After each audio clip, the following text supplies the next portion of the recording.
In with the police training facility. One by one, these people you're about to see here went before a judge today, answering to charges of domestic terrorism. Their stories grabbing the national spotlight tonight. Atlanta News First reporter Asia Wilson is live at the DeKalb County Jail. And Asia, why was this different today? Well, Alan, I've covered many court cases as a former court reporter, and typically first appearances are in and out, they're short, but some say this was a little different because of the many people that spoke.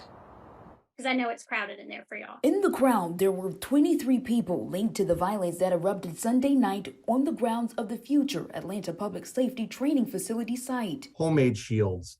They had bags of rocks. They had fireworks. They had Molotov cocktails. Each stood before the judge for a domestic terrorism charge. That all the parties were involved via association. At times, things got lengthy as statements were read for some defendants. He's polite and treats others with respect. Along with multiple character witnesses, including teachers and parents. I think the world of Tim. The judge denied bond for nearly all of the defendants. And obviously my concerns are the risk to persons or property in the community. But then a legal observer with the Southern Poverty Law Center stood before the judge. I can't stand here and say, like, a witness saw him throw something in particular, that we're not saying that there's not potentially a case against Mr. Juergens down the road.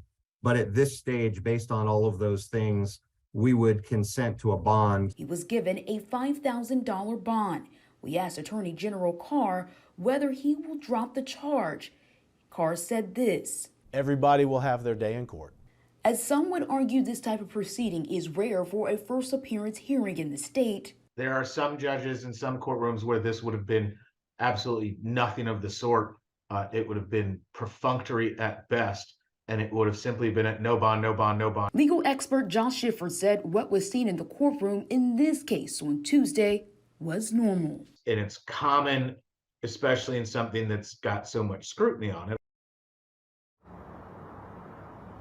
Now, as you know, those charged for Sunday's violence were from 15 different states, 2 different countries. The judge denied bond for 22 of them with concerns that they might be a flight risk or have significant danger to this community. For now, we're live from the DeKalb County Jail. Asia Wilson, Atlanta News First.